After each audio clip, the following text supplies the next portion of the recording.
രാജാവുള്ളിടത്ത് രാജകോലാഹലമുണ്ട്, ആത്മാവുള്ളിടത്ത് ആത്മപ്രവാഹമുണ്ട്. രാജാവുള്ളിടത്ത് രാജകോലാഹലമുണ്ട്, ആത്മാവുള്ളിടത്ത് ആത്മപ്രവാഹമുണ്ട്.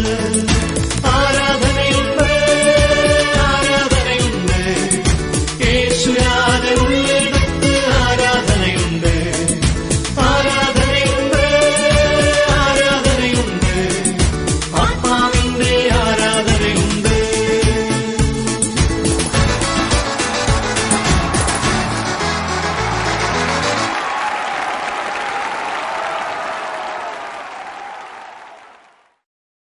വെളിപ്പാട്, ജ്ഞാനം, പ്രവചനം, ഉപദേശം ഇതെല്ലാം സഭയെ രൂപാന്തരപ്പെടുത്തുന്നതാണ്.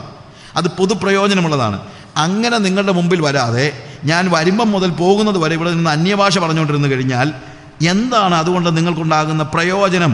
നിങ്ങളെല്ലാവരും അന്യഭാഷകളിൽ സംസാരിക്കണമെന്ന് പൗലോസ് പറഞ്ഞിട്ടുണ്ട്. പക്ഷേ അന്യഭാഷ പറഞ്ഞുകൊണ്ടിരിക്കേണ്ടത്, മുഴുവൻ സമയം അന്യഭാഷ പറഞ്ഞുകൊണ്ടിരിക്കേണ്ടത് പുൾപിറ്റേ നിന്നിട്ടല്ല. അന്യഭാഷ പറയാൻ ഏറ്റവും പറ്റിയ സ്ഥലം നിങ്ങളുടെ വീടാണ്. നിങ്ങൾ അടുക്കളയിലിരുന്ന് ഇരിക്കുമ്പോൾ, നിങ്ങൾ പണിയെടുത്തുകൊണ്ടിരിക്കുമ്പോഴും, നിങ്ങൾ വണ്ടി ഓടിച്ചുകൊണ്ടിരിക്കുമ്പോഴും ആരും പേടിക്കൊന്നും വേണ്ട. അന്യഭാഷ പറഞ്ഞു, ഞാൻ വണ്ടി ഓടിച്ചുകൊണ്ടിരിക്കുമ്പോൾ അന്യഭാഷ പറഞ്ഞു വണ്ടി എവിടെയെങ്കിലും ചെന്ന് ഇരിക്കുമെന്നൊന്നും ആരും പേടിക്കൊന്നും വേണ്ട. അതുകൊണ്ട് നിങ്ങളുടെ പ്രൈവറ്റ് പ്രയറിലാണ് ശരിക്കും പറഞ്ഞു കഴിഞ്ഞാൽ പരിശുദ്ധാത്മാ അല്ലെങ്കിൽ ഒരു അന്യഭാഷ നമുക്ക് ഏറ്റവും കൂടുതൽ പ്രയോജനം ഉണ്ടാക്കുന്നത്. ഇറ്റ് ഈസ് ഫോർ പ്രയർ, പ്രാർത്ഥനയിലാണ്. 14-ാമത്തെ വാക്യത്തിൽ ആത്മാവിൽ പ്രാർത്ഥിക്കാനാണ്. അതിനെക്കുറിച്ച് ആത്മാവ് കൊണ്ടുള്ള പോൾ പറയുന്നുണ്ട്, ഞാൻ ആത്മാവ് കൊണ്ട് പ്രാർത്ഥിക്കും, ബുദ്ധി കൊണ്ടും പ്രാർത്ഥിക്കും. അപ്പോൾ പ്രാർത്ഥനയ്ക്കാണ് വാസ്തവത്തിൽ അന്യഭാഷ ഏറ്റവും കൂടുതൽ പ്രയോജനം ഉണ്ടാകുന്നത്. ഇൻ മൈ പ്രൈവറ്റ് പ്രയർ എനിക്ക് രണ്ട് രീതിയിൽ പ്രാർത്ഥിക്കാം. എൻ്റെ പേഴ്സണൽ പ്രയറിൽ എനിക്ക് അന്യഭാഷ അത്യാവശ്യമാണ്, കാരണം എൻ്റെ ആത്മീക വർധന അതുകൊണ്ട് നടക്കുന്നുണ്ട്. ബുദ്ധി കൊണ്ട് പ്രാർത്ഥിക്കുമെന്ന് പറഞ്ഞു കഴിഞ്ഞാൽ, ബുദ്ധി കൊണ്ട് പ്രാർത്ഥിക്കുമ്പോൾ എനിക്ക് അറിയാവുന്ന കാര്യങ്ങളെക്കുറിച്ച് മാത്രമേ എനിക്ക് പ്രാർത്ഥിക്കാൻ പറ്റത്തുള്ളൂ. അറിയാവുന്ന കാര്യത്തെക്കുറിച്ച് ഞാൻ പ്രാർത്ഥിക്കണം. when I pray, എനിക്കറിയാവുന്ന കാര്യങ്ങളാണ് ഞാൻ പ്രധാനമായിട്ടും പ്രാർത്ഥിക്കുന്നത്, അല്ലാതെ അറിയാൻ വയ്യാത്ത കാര്യങ്ങളാണ് പ്രാർത്ഥിക്കുന്നത്. എനിക്ക് എൻ്റെ സഭയെക്കുറിച്ച് പ്രാർത്ഥിക്കുന്നു, എൻ്റെ പരിചയക്കാരെക്കുറിച്ച് പ്രാർത്ഥിക്കുന്നു, അവരുടെ ആവശ്യങ്ങളെക്കുറിച്ച് പ്രാർത്ഥിക്കുന്നു, ലോക സുവിശേഷീകരണത്തെക്കുറിച്ച് പ്രാർത്ഥിക്കുന്നു, ആഫ്രിക്കയിലെ രാജ്യങ്ങളെക്കുറിച്ച് പ്രാർത്ഥിക്കുന്നു, വടക്കേ ഇന്ത്യയിലെ സംസ്ഥാനങ്ങളെക്കുറിച്ച് പ്രാർത്ഥിക്കുന്നു. ഇതൊക്കെ ഞാൻ പ്രാർത്ഥിക്കുന്നത് ബുദ്ധിയിലാണ്. കാര്യം എനിക്ക് ഈ കാര്യങ്ങളൊക്കെ അറിയാം. എനിക്കറിയാവുന്ന കാര്യങ്ങൾ എൻ്റെ ഭാഷയിൽ ദൈവത്തോട് സംസാരിക്കുന്നതാണ് ബുദ്ധിയിലുള്ള പ്രാർത്ഥന എന്ന് പറയുന്നത്. എന്നാൽ ഞാൻ അറിയാത്ത കാര്യങ്ങൾക്ക് വേണ്ടിയും എനിക്ക് പ്രാർത്ഥിക്കേണ്ടി വരും. ബുദ്ധിയിൽ എനിക്കറിയാവുന്ന കാര്യമല്ല എൻ്റെ മൈൻഡിലേക്ക് കയറുന്നുണ്ട്. പക്ഷേ എൻ്റെ മൈൻഡിലേക്ക് വരാത്ത കാര്യങ്ങൾക്ക് വേണ്ടി ഞാൻ എങ്ങനെ പ്രാർത്ഥിക്കും? ഞാനിപ്പോൾ ആഫ്രിക്കയിലെ 4 അല്ലെങ്കിൽ 12 അല്ലെങ്കിൽ 75 രാജ്യങ്ങളുണ്ട്. ആ 75 രാജ്യങ്ങളുടെ പേര് പോലും എനിക്ക് ശരിക്കും അറിയത്തില്ല. പക്ഷേ ഞാൻ പറഞ്ഞത് മാക്സിമം മാപ്പ് നോക്കി ഞാൻ ഈ 75 രാജ്യങ്ങളുടെ പേര് വെച്ച് എനിക്ക് പ്രാർത്ഥിക്കാമെന്ന് വെച്ചു. പക്ഷേ ആഫ്രിക്ക എന്ന് പറയുന്ന ഒരു കോണ്ടിനെന്റിനെ കുറിച്ച് പോലും കേട്ടിട്ടില്ലാത്ത ഒരു വ്യക്തി ഉണ്ടാകാം നമ്മുടെ സഭയിൽ. ആഫ്രിക്കയിലെ ഒരു രാജ്യം, ആഫ്രിക്ക ഇന്ത്യയുടെ ഒരു ഭാഗമാണോ എന്നറിയാൻ വയ്യാത്ത ആളുകൾ ഉണ്ടായിരിക്കാം. ആഫ്രിക്കയിലെ മിക്ക ആളുകളുടെയും ചിന്ത ദുബായ് ഇന്ത്യയുടെ ഭാഗമാണെന്നാണ്. അവർക്ക് ദുബായ് വേറെ രാജ്യമാണെന്നുള്ള അവർക്ക് അറിയത്തില്ല. ഇതുപോലെയുള്ള ഒരു വ്യക്തി അവരെങ്ങനെയാണ് ലോക സുവിശേഷീകരണത്തിന് വേണ്ടി പ്രാർത്ഥിക്കുന്നത്? അവർക്ക് ബുദ്ധിയിൽ പ്രാർത്ഥിക്കാൻ കഴിയത്തില്ല. അങ്ങനെ ബുദ്ധിയിൽ പ്രാർത്ഥിക്കാൻ കഴിയണമെങ്കിൽ ഈ ചിന്തകളെല്ലാം അവരുടെ മൈൻഡിൽ കയറിയാലേ പറ്റുള്ളൂ. അവരുടെ മൈൻഡിൽ കയറത്തക്ക രീതിയിൽ അവർക്ക് ബുദ്ധിയിൽ വികാസമുള്ളവരെ അല്ല. നമ്മളും ബുദ്ധിയിൽ വികാസമുള്ളവരല്ല. എല്ലാ കാര്യങ്ങളൊന്നും ആരുടെയും ബുദ്ധിയിലില്ലല്ലോ. അപ്പോൾ എൻ്റെ ബുദ്ധിയിലില്ലാത്ത കാര്യങ്ങൾക്ക് വേണ്ടി പ്രാർത്ഥിക്കേണ്ടി വരുമ്പോൾ എൻ്റെ ബലഹീനതയ്ക്ക് പരിശുദ്ധാത്മാവ് കൂട്ടുനിൽക്കുന്നതാണ്. അതുകൊണ്ടാണ് വേണ്ടും പോലെ പ്രാർത്ഥിക്കേണ്ടത് എങ്ങനെയെന്ന് നമുക്കറിയത്തില്ലല്ലോ. ആത്മാവ് താനും ഉച്ചരിച്ചുകൂടാത്ത ഞരക്കങ്ങളാൽ നമ്മുടെ ബലഹീനതയ്ക്ക് അവൻ കൂട്ടുനിൽക്കുകയാണ്. എന്താണ് ബലഹീനത? ബലഹീനത എന്ന് പറഞ്ഞു കഴിഞ്ഞാൽ എൻ്റെ പാപങ്ങൾക്ക്, ഇതൊക്കെയാണ് പലപ്പോഴും ഉണ്ടാകുന്ന വലിയ പ്രശ്നം. ഇതാണ് നമ്മളൊക്കെ ഈ കാര്യങ്ങൾ വായിക്കുമ്പോഴെല്ലാം ദുർവ്യാഖ്യാനങ്ങൾ ഒത്തിരി ഉണ്ടാക്കുന്നുണ്ട്. അവിടെ എൻ്റെ ബലഹീനത എന്ന് പറയുന്നത് എൻ്റെ പാപങ്ങളല്ല. അവിടെ എൻ്റെ ബലഹീനത എന്ന് പറഞ്ഞു കഴിഞ്ഞാൽ എൻ്റെ മൈൻഡിൻ്റെ ബലഹീനതയാണ്, എൻ്റെ ബുദ്ധിയുടെ ബലഹീനതയാണ്. എൻ്റെ മൈൻഡിലേക്ക് കടന്നു വരാത്ത കാര്യങ്ങൾക്ക് വേണ്ടി പ്രാർത്ഥിക്കുവാൻ പരിശുദ്ധാത്മാവ് എനിക്ക് തുണ നിൽക്കുന്നു. ഞാൻ അറിയാത്ത കാര്യങ്ങൾക്ക് വേണ്ടി, ഞാൻ അറിയാത്ത രാജ്യങ്ങൾക്ക് വേണ്ടി, ഞാൻ അറിയാത്ത ജനതകൾക്ക് വേണ്ടി പ്രാർത്ഥിക്കാൻ എന്നെ സഹായിക്കുന്നത് ദൈവത്തിൻ്റെ പരിശുദ്ധാത്മാവാണ്. അത് സംസാരിക്കുമ്പോൾ, പ്രാർത്ഥിക്കുമ്പോൾ അതെൻ്റെ മൈൻഡിൽ കടക്കാത്തത് കൊണ്ട് എനിക്ക് അത് വാക്കുകൾ കൊണ്ട് പറയാൻ പറ്റത്തില്ല. അതുകൊണ്ട് എന്ത് ചെയ്യുന്നു? I enter into a spirit world. ഞാൻ ആത്മലോകത്തിലേക്ക് പ്രവേശിച്ച് ആത്മാവിൽ ദൈവം എനിക്ക് വെളിപ്പെടുത്തിയ കാര്യങ്ങൾ അന്യഭാഷകളിൽ സംസാരിക്കുന്നു. ഇനി എനിക്കറിയാൻ വയ്യാത്ത രാജ്യത്തെക്കുറിച്ചും ദേശത്തെക്കുറിച്ചും മാത്രമല്ല, എനിക്കറിയാവുന്ന ഒരാളെക്കുറിച്ച് പോലും എനിക്ക് പലപ്പോഴും എന്ത് വേണ്ടി വരുന്നുണ്ട്? പ്രാർത്ഥിക്കാൻ. ഇപ്പം എനിക്ക് ജോഷുവ സാറിനെ കുറിച്ച് അറിയാമല്ലോ, പക്ഷേ ജോഷുവ സാറിന് ഞാൻ ഒരു ദിവസം പ്രാർത്ഥിച്ചുകൊണ്ടിരിക്കുമ്പോൾ ജോഷുവ സാറിന് വേണ്ടി പ്രത്യേകിച്ച് പ്രാർത്ഥിക്കാൻ ഒരു പ്രേരണ ഉണ്ടായിരുന്നിരിക്കട്ടെ, അങ്ങനെ പ്രേരണ ഉണ്ടാകും. പക്ഷേ എന്ത് കാര്യത്തിന് വേണ്ടിയാണ് ജോഷുവ സാറിന് വേണ്ടി പ്രത്യേകമായിട്ട് പ്രാർത്ഥിക്കുന്നത്? കർത്താവേ ജോഷുവ സാറിനെ അനുഗ്രഹിക്കണേ, ശാന്തിയാനെ അനുഗ്രഹിക്കണേ, കുഞ്ഞുങ്ങളുടെ കാര്യമെല്ലാം നോക്കണം എന്ന് പറയുന്നതല്ലല്ലോ. ജോഷുവ സാറിന് വേണ്ടി പ്രത്യേകം പ്രാർത്ഥിക്കാനായിട്ട് എനിക്കൊരു പ്രേരണ ഉണ്ടാകുമ്പോൾ അതിൻ്റെ അർത്ഥം എന്ത് ആവശ്യത്തിലാണ് ജോഷുവ സാറെന്ന് അറിയാനുള്ള ബുദ്ധി എനിക്കില്ല. അങ്ങനെ ഇല്ലാത്തപ്പോഴും ജോഷുവ സാറിന് പ്രാർത്ഥിക്കാൻ, ഞാൻ ജോഷുവ സാറിൻ്റെ കാര്യം മാത്രമല്ല ഓരോരുത്തരുടെയും കാര്യമായിക്കോട്ടെ, പ്രാർത്ഥിക്കാൻ എനിക്ക് പ്രേരണ ഉണ്ടാകുമ്പോഴത്തേക്ക് എഴുന്നേറ്റിരുന്ന് പ്രാർത്ഥിക്കാൻ തുടങ്ങിയാണ്. I start praying for him. എന്താ പ്രാർത്ഥിക്കണമെന്ന് എനിക്കറിയത്തില്ല. Maybe I speak in tongues for some time and എനിക്ക് സന്തോഷമായി, ഞാൻ പോയി കിടന്നു. എന്താ പ്രാർത്ഥിച്ചെന്ന് എനിക്ക് തന്നെ അറിയത്തില്ല. പക്ഷേ ഇപ്പോൾ ജോഷുവ സാർ ഏത് പ്രതിസന്ധിയിലാണോ ആ പ്രതിസന്ധിയിൽ അദ്ദേഹത്തിന് ആവശ്യമായ പ്രാർത്ഥനയുടെ പിൻബലം ഞാൻ കൊടുത്തു കഴിഞ്ഞു. അത് ഞാൻ പ്രാർത്ഥിച്ചത് എൻ്റെ ബുദ്ധിയിലല്ല, എൻ്റെ ആത്മാവിലാണ്. അതുകൊണ്ട് ആത്മാവ് കൊണ്ട് പ്രാർത്ഥിക്കും, ബുദ്ധി കൊണ്ടും പ്രാർത്ഥിക്കും, രണ്ടും വേണം. എന്നാൽ സഭയിൽ വന്ന് അന്യഭാഷ മാത്രം പറഞ്ഞുകൊണ്ട് പ്രാർത്ഥിച്ചുകൊണ്ടിരുന്നാൽ അത് പൊതുപ്രയോജനം ഉണ്ടാകത്തില്ല എന്നുള്ളതാണ് പ്രശ്നം, അല്ലാതെ വേറെ ഒന്നുമല്ല. പൊതുപ്രയോജനം ഉണ്ടാകത്തില്ല. ഇവിടെ ഞാനിപ്പോൾ ഇവിടെ വന്നിട്ട് 2 മണിക്കൂർ നമ്മളിവിടെ 6:30 തൊട്ട് ഇങ്ങനെ ഇന്ന് കേൾക്കുകയാണല്ലോ. 2 മണിക്കൂർ നമ്മൾ വിളിക്കുക. ഈ 2.5 മണിക്കൂർ ഞാനിങ്ങനെ അന്യഭാഷ സംസാരിച്ച് കഴിഞ്ഞാൽ ആർക്കാണ് പ്രയോജനം ഉണ്ടാകുന്നത്? ഞാൻ ഒരു 25 വർഷം മുമ്പ് ഒരു മീറ്റിങ്ങിന് പ്രസംഗിക്കാനായിട്ട് പോയി. വൈകിട്ടത്തെ ഒരു കൺവെൻഷൻ പ്രസംഗിക്കാൻ കയറി നിന്നപ്പോൾ തൊട്ട് ആളുകൾ അന്യഭാഷകളിൽ സംസാരിക്കാൻ തുടങ്ങി. 7:30 ഞാൻ കയറി നിന്നാണ്. ഇവരൊന്നും നിർത്തിയിട്ട് വേണമല്ലോ എനിക്ക് എന്തെങ്കിലും പറയാൻ. 8:45 വരെ ആളുകൾ അന്യഭാഷ നിർത്തിയിട്ടില്ല. സത്യം പറഞ്ഞത് നടന്ന കാര്യമാണ്. ഒടുവിൽ പിന്നെ പ്രാർത്ഥിച്ച് അവസാനിപ്പിക്കേണ്ടി വന്നെന്ന് ഇപ്പോഴാണ് ഞാൻ പറയുന്നത്. പക്ഷേ അന്നത്തെ എൻ്റെ അറിവില്ലായ്മയോട് ഞാൻ ചിന്തിച്ചു, ഞാനങ്ങോട്ട് കയറി നിന്നപ്പോൾ തന്നെ ആളുകൾ ആത്മാവിലായി. നിന്നില്ല, പിന്നെ ഒരാത്മാവിൽ തന്നെ ആയിരുന്നു. ഇപ്പോഴാണ് ഞാൻ മനസ്സിലാക്കുന്നത്, എൻ്റെ ദൂത് അവർക്ക് കൊടുക്കാതിരിക്കേണ്ടതിന് ഉണ്ടായ വലിയ ഒരു തടസ്സമാണത്. എനിക്ക് അവർക്ക് കൊടുക്കാനൊരു ദൂതുണ്ടായിരുന്നു, പക്ഷെ അത് കൊടുക്കാൻ പറ്റിയില്ല. അതുകൊണ്ട് ഞാൻ കയറിയപ്പോൾ തൊട്ട് ആളുകളങ്ങ് ആത്മാവിൽ നിറഞ്ഞ് നമുക്കൊരു തെറ്റിദ്ധാരണയുണ്ട്, കുറച്ചു നേരം എല്ലാവരും കൂടെ അന്യഭാഷ പറയുന്നതാണ് വലിയ ആത്മീയമെന്ന്. പ്രിയമുള്ളവരെ, അന്യഭാഷ പറയുന്നതിന് അവനവൻ ആത്മീക പ്രവർത്തനം വരുത്തുന്നേ ഉള്ളൂ. എനിക്ക് കൊടുക്കാനൊരു ദൂതുണ്ടായിരുന്നു, അത് കൊടുക്കാൻ പറ്റിയില്ല. 25 വർഷത്തിന് ശേഷമാണ് ഒരു പക്ഷേ ഞാൻ ആ കാര്യം മനസ്സിലാക്കുന്നത്. I had a message but I could not speak the message. You know why? Because എല്ലാവരും അന്യഭാഷയിലങ്ങ് സംസാരിക്കാൻ തുടങ്ങി. ഞാൻ എന്തോ ചെയ്യുമെന്നല്ല, അന്ന് എനിക്ക് ഒരു അന്യഭാഷ നിർത്തരുതെന്നുണ്ടായിരുന്നു. കാര്യം എനിക്കൊരു അഭിമാനമാണല്ലോ, ഞാൻ കയറി നിന്നപ്പോൾ തൊട്ട് ഇതൊക്കെയായി പ്രശ്നം ഉണ്ടാകുന്നത്. ഞാൻ കയറി നിന്നപ്പോൾ തൊട്ട് ഒരു അന്യഭാഷയിലായിരുന്നു എന്നൊക്കെ പറയുന്നത്. അന്ന് എനിക്ക് ദൂത് കൊടുക്കുന്നതിനേക്കാളും വലുതായിരുന്നു എൻ്റെ ആ വ്യാജ അഭിമാനം. അതൊരു വ്യാജ അഭിമാനമാണ്. നമ്മൾ വീണ്ടും 18 മുതലുള്ള വാക്യങ്ങൾ പെട്ടെന്നൊന്ന് വായിക്കാം. ഞാൻ വായിച്ചങ്ങ് പോവുകയാണ്. നമ്മുടെ വാക്കുകൾ അവസാനിക്കുകയാണല്ലോ, സമയം നമ്മുടെ അവസാനിക്കുകയാണല്ലോ. 18 മുതലുള്ള വാക്യങ്ങൾ നമ്മൾ വായിക്കുമ്പോൾ അവിടെ നമ്മൾ കാണുന്നത്, നിങ്ങളെല്ലാവരിലും അധികം ഞാൻ അന്യഭാഷകളിൽ സംസാരിക്കുന്നത് കൊണ്ട് ഞാൻ ദൈവത്തെ മഹത്വപ്പെടുത്തുന്നു. എങ്കിലും സഭയിൽ 10,000 വാക്ക് അന്യഭാഷയിൽ സംസാരിക്കുന്നതിനേക്കാൾ അധികം മറ്റുള്ളവരെയും പഠിപ്പിക്കേണ്ടതിന് ബുദ്ധി കൊണ്ട് 5 വാക്ക് പറയാൻ ഞാൻ ഇച്ഛിക്കുന്നു. നിങ്ങളെല്ലാവരെക്കാളും അധികം അന്യഭാഷകളിൽ സംസാരിക്കുന്നത് കൊണ്ട് ഞാൻ കർത്താവിന് സ്തോത്രം ചെയ്യുന്നു. പ്രിയമുള്ളവരെ, സഭയുടെ ആത്മീക വർധനയ്ക്ക് വേണ്ടി, അതായത് സഭയുടെ ആകമാനമായ ആത്മീക വർധന ഉണ്ടാകുന്നത് നമ്മളെല്ലാവരും കൂടെ അന്യഭാഷകളിൽ സംസാരിക്കുമ്പോഴല്ല, പ്രത്യുത ദൈവത്തിൻ്റെ ആത്മാവിൽ ദൈവം വെളിപ്പെടുത്തിയ ദൂത് സഭയ്ക്ക് കൊടുക്കുമ്പോഴാണ്. എന്നാൽ നമ്മൾ അന്യഭാഷകളിൽ സംസാരിക്കുന്നത് വിലക്കരുത്. അന്യഭാഷകൾ സംസാരിക്കുന്നത് കഴിവതും വീടുകളിൽ വെച്ചായിരിക്കണം. നമ്മൾ ഇവിടെ അന്യഭാഷകളിൽ സംസാരിക്കുമ്പോൾ അതിനൊരു വ്യാഖ്യാനി ഉണ്ടെങ്കിൽ നമുക്ക് സംസാരിക്കാം. വ്യാഖ്യാനി ഉണ്ടെങ്കിൽ നമുക്ക് സംസാരിച്ചാൽ ആ വ്യാഖ്യാനിക്കുമ്പോൾ എന്തുണ്ടാകുന്നു? അത് സഭയ്ക്ക് ആത്മീക വർധന ഉണ്ടാകുന്നു. സഭയുടെ ആത്മീക വർധന ആയിരിക്കണം നമ്മുടെ എല്ലാവരുടെയും ഏറ്റവും അന്തിമമായ ലക്ഷ്യം, അല്ലാതെ എൻ്റെ ആത്മീക വർധന ആയിരിക്കരുത്. ഇതിനർത്ഥം സഭയിൽ ആരും അന്യഭാഷ പറഞ്ഞേക്കരുത് എന്നല്ല. ചിലപ്പോൾ ആളുകൾ പറയും, കണ്ടില്ലേ പൗലോസ് പറഞ്ഞിട്ടുണ്ട്, അന്യഭാഷയിൽ സംസാരിക്കുന്നവൻ വ്യാഖ്യാനി ഇല്ലെങ്കിൽ എന്ത് ചെയ്തോണം? മിണ്ടാതിരിക്കണമെന്നല്ല എഴുതിയിരിക്കുന്നത്.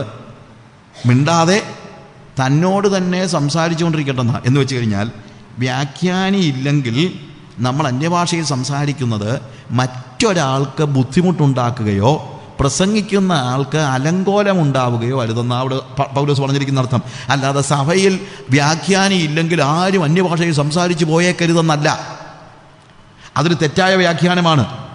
When I I am inspired by God when I speak in tongues if ഞാൻ സംസാരിച്ചുകൊണ്ടിരിക്കുമ്പോൾ, ഞാനൊരു വിശ്വാസിയായിട്ട് അവിടെ ഇരിക്കുകയാണ്, ഞാൻ പരിശുദ്ധാത്മ സ്നാനം അല്ലെങ്കിൽ ഞാൻ പരിശുദ്ധാത്മാവിൽ നിറഞ്ഞ അന്യഭാഷ സംസാരിച്ചുകൊണ്ടിരിക്കുമ്പോൾ എൻ്റെ സംസാരം, എൻ്റെ അന്യഭാഷ അടുത്തിരിക്കുന്ന ആൾക്കും പ്രസംഗിക്കുന്ന ആൾക്കും എന്തുണ്ടാകാൻ പാടില്ല?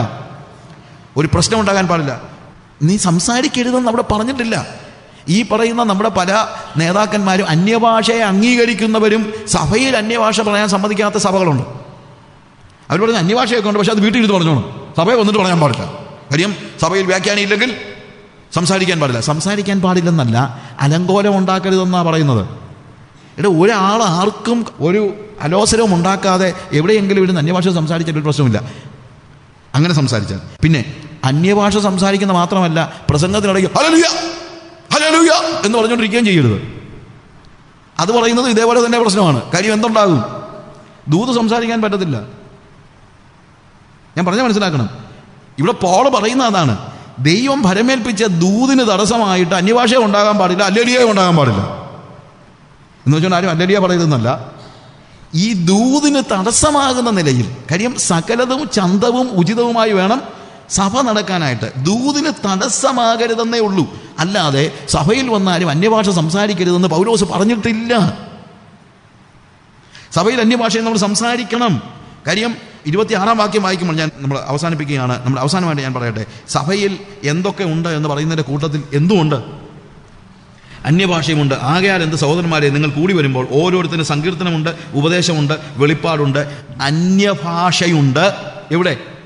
ഓരോരുത്തൻ കൂടി വരുമ്പോൾ. You understand? അപ്പോൾ സഭയിലും എന്തുണ്ട്?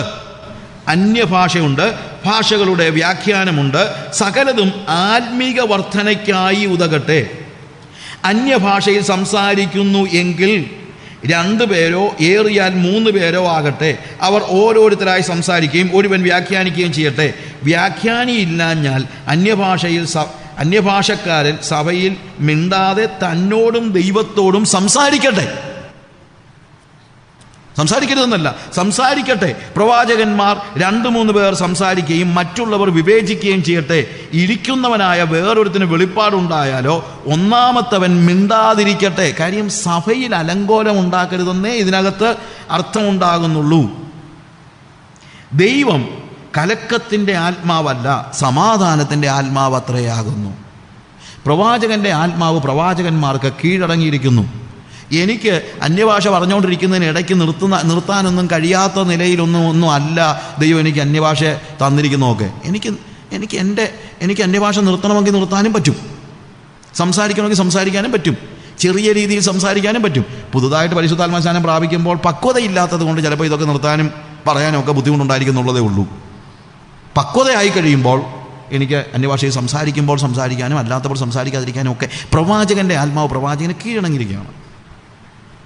അതുകൊണ്ട് ദൈവം കലക്കത്തിൻ്റെ ദൈവമല്ല, സകലതും ചന്തവും ഉചിതവുമായിട്ട് നടക്കട്ടെ. നമുക്ക് നമ്മുടെ കണ്ണുകളെ അടയ്ക്കാം ഒരു നിമിഷം.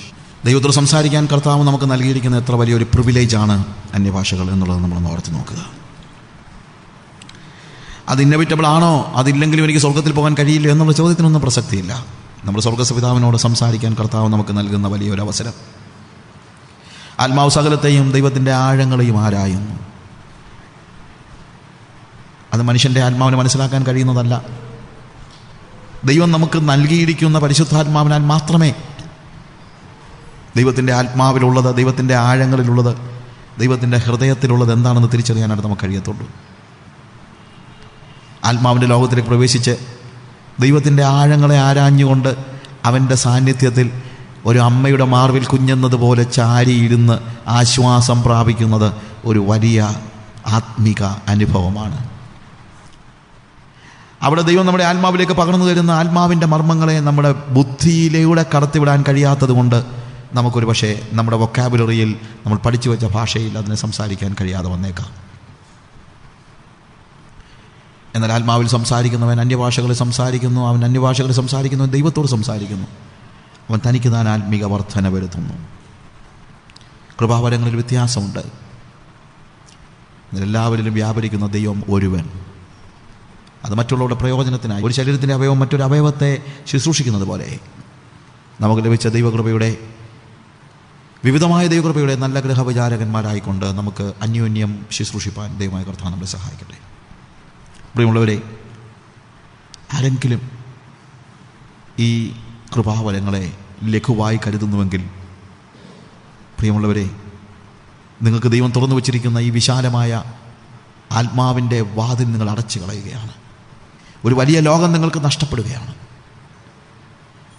എൻ്റെ അനുഭവത്തിൽ നിന്ന് ഞാൻ പറയുന്നു, ദൈവം നമുക്ക് തുറന്നു വച്ചിരിക്കുന്ന ഈ ലോകത്തിലേക്ക് പ്രവേശിക്കുമ്പോൾ, നമ്മൾ ആത്മാവിൻ്റെ ലോകത്തിലേക്ക് പ്രവേശിക്കുകയും കർത്താവിനെ തിരിച്ചറിയുകയും കർത്താവിനെ സ്നേഹിക്കുകയും എൻ്റെ വികാരങ്ങളെ, ദൈവത്തോടുള്ള എൻ്റെ സ്നേഹത്തെ എൻ്റെ ആത്മാവിൽ ഞാൻ അറിഞ്ഞ് പ്രകാശിപ്പിക്കുകയും ചെയ്യുന്ന ആ ഒരു മഹനീയ പദവിയാണ് എനിക്ക് ലഭിച്ചിരിക്കുന്നത്. അതാണ് നിങ്ങൾക്ക് കർത്താവ് വെച്ചിരിക്കുന്നത്.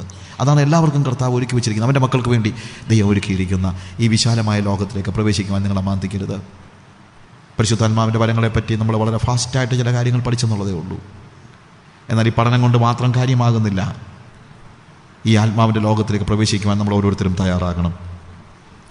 എത്ര പേര് കർത്താവിനോട് പറയും, കർത്താവേ, എനിക്ക് വേണ്ടി നീ തുറന്നു വച്ചിരിക്കുന്ന ഈ ആത്മാവിൻ്റെ വിശാല ലോകത്തിലേക്ക് നീ എന്നിൽ പകർന്നിരിക്കുന്ന ആത്മാവിൻ്റെ ശക്തിയിൽ പ്രവേശിക്കുവാൻ ഞാൻ ആഗ്രഹിക്കുന്നു. അതിനെ മറ്റുള്ളവരുടെ പ്രയോജനത്തിനായി മാനിഫെസ്റ്റ് ചെയ്യാൻ ആഗ്രഹിക്കുന്നു. കരങ്ങളെ ഉയർത്തി ദൈവസന്നിധിയിൽ ഒരു പ്രാവശ്യം കൂടെ നമുക്ക് സമർപ്പിക്കാൻ പറ്റുമോ? കർത്താവേ, എനിക്ക് വേണ്ടി നീ തുറന്നു വച്ചിരിക്കുന്ന ഈ ആത്മാവിൻ്റെ വിശാല ലോകത്തിലേക്ക് പ്രവേശിക്കുവാൻ എന്നെ സഹായിക്കണമേ. കർത്താവേ, നീ എൻ്റെ ഉള്ളിൽ ആത്മാവിനെ പകർന്നിരിക്കുന്നുവെന്ന് ഞാൻ തിരിച്ചറിയുന്നു. എന്നാൽ കർത്താവേ, അതൊരു പാസീവായിട്ടുള്ള റിസീവിങ് അല്ല. അത് മാനിഫെസ്റ്റ് ചെയ്യത്തക്ക രീതിയിൽ, പുറത്തേക്ക് ഒഴുകത്തക്ക രീതിയിൽ നീ എന്നിൽ പകർന്നിരിക്കുന്ന ആ വലിയ ഔട്ട് പോറിങ് ഞാനതിനെ അടക്കി വയ്ക്കുവാൻ ആഗ്രഹിക്കുന്നില്ല. കർത്താവേ, Lord, I just want to see that, Lord, I'm really manifesting the Holy Spirit that you have given in me, O God. എൻ്റെ കൺട്രോൾ നീ ഏറ്റെടുത്തിരിക്കാൻ ഞാൻ നിനക്ക് സ്തോത്രം ചെയ്യുന്നു. എൻ്റെ വാക്കുകളുടെ കൺട്രോൾ നീ ഏറ്റെടുത്തിരിക്കയാൽ, എൻ്റെ യുക്തിയുടെയും ബുദ്ധിയുടെയും എൻ്റെ ഹ്യൂമൻ ഫാക്കൽറ്റീസിൻ്റെ എല്ലാം കൺട്രോൾ നീ ഏറ്റെടുത്തിരിക്കയാൽ, എൻ്റെ വികാരങ്ങളുടെ കൺട്രോൾ നീ ഏറ്റെടുത്തിരിക്കയാൽ, എൻ്റെ ശരീരത്തിൻ്റെ അവയവങ്ങളുടെ കൺട്രോൾ നീ ഏറ്റെടുത്തിരിക്കയാൽ ഞാൻ നിനക്ക് സ്തോത്രം ചെയ്യുന്നു. കർത്താവേ, ഇടയ്ക്ക് ഞാൻ കയറി ഒന്നും ചെയ്യാൻ ആഗ്രഹിക്കുന്നില്ല. പൂർണ്ണമായും നിൻ്റെ ആത്മാവിനാൽ നിയന്ത്രിതമായ ഒരു ജീവിക്കുവാൻ, നിൻ്റെ ആത്മാവിൻ്റെ വരങ്ങളെ പ്രകാശിപ്പിക്കുവാൻ, മറ്റുള്ളവർക്ക് പ്രയോജനകരമായ നിലയിൽ വിളക്ക് കത്തിച്ച പറയിൻ കീഴിലല്ല തണ്ടിന്മീതെ കൊളുത്തി വയ്ക്കുന്നത് പോലെ മറ്റുള്ളവർക്ക് വേണ്ടി പ്രകാശിപ്പിച്ചു കൊടുക്കുവാൻ നീ ഞങ്ങളെ സഹായിക്കണമേ. യേശുവിൻ്റെ നാമത്തിൽ തന്നെ ആമേൻ.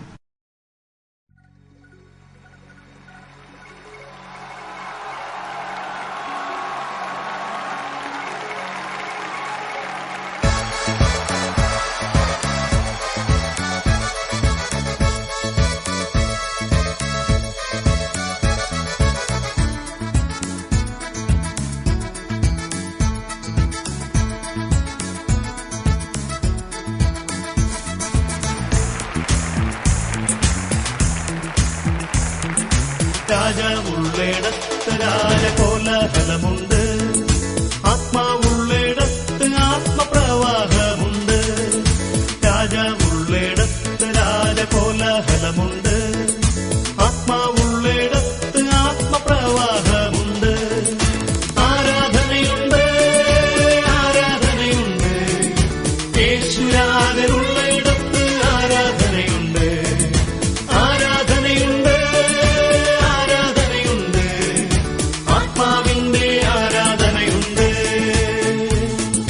രാജാവുള്ളിടത്ത് രാജകോലാഹലമുണ്ട്,